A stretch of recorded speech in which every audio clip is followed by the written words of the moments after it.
She came home with a black eye and fresh bruises. I ran into my ex. Just an accident, she said. He lied.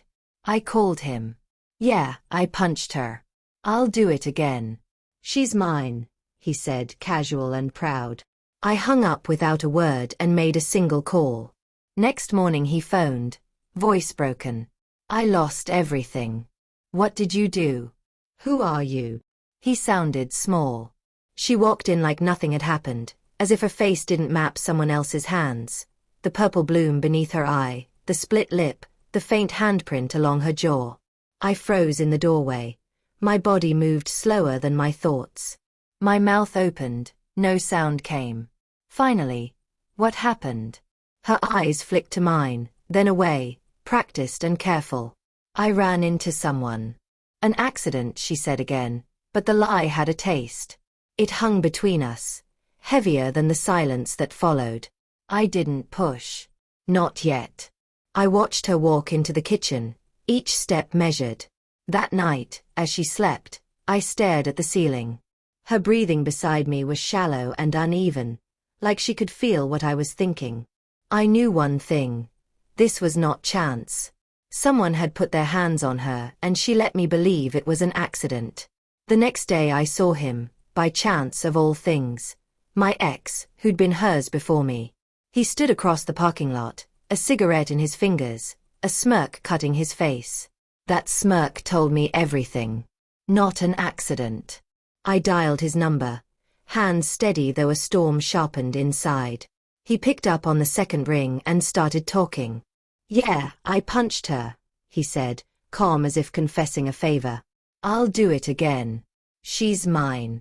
I could hear traffic around him, life moving on while mine stopped. Rage didn't rise. It froze, crystalline. I hung up. Later she searched my face, trying to read what I knew or suspected. She didn't ask if I'd called him. Her silence said it all. She hadn't only been hurt, she'd returned to him. Quietly, I began to gather pieces, laying traps like a patient hand in an empty house. Phone records, location history, bank statements with odd withdrawals. Small things arranged into a pattern. Every breadcrumb led back to him. Her hush made sense. It wasn't fear. It was allegiance. At dinner she smiled and asked about my day. Her hands trembled on the fork. I matched her smile and kept my voice controlled. She lied straight to my face and I let her, letting her past me into the house. I counted hours and steps, timed their meetings.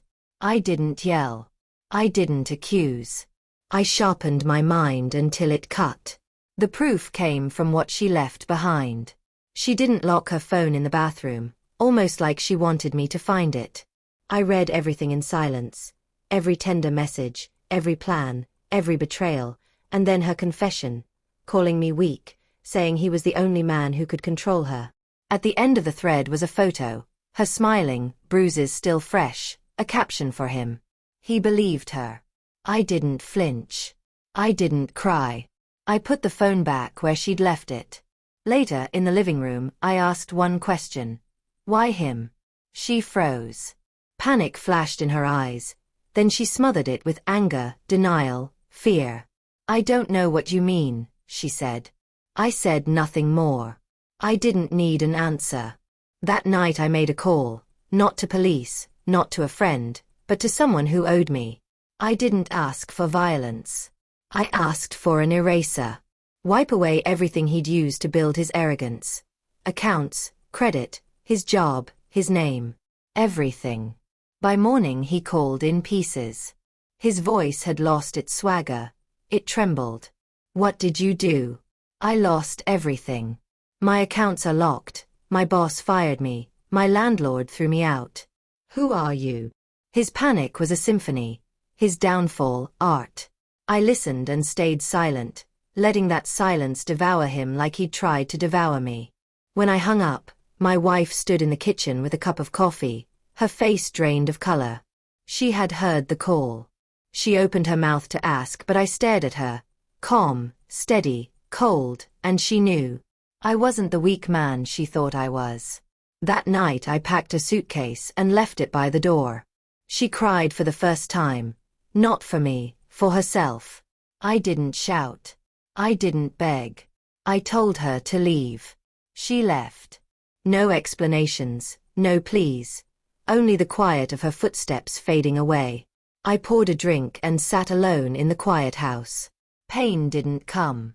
Clarity did. She chose him. He lost everything. And me. I found myself again. Strength isn't loud. It doesn't roar or beg. It whispers, waits, and cuts when the moment is right. I drained the glass, stood, and looked at the empty doorway. In that silence I whispered what mattered most. They never knew who I really was.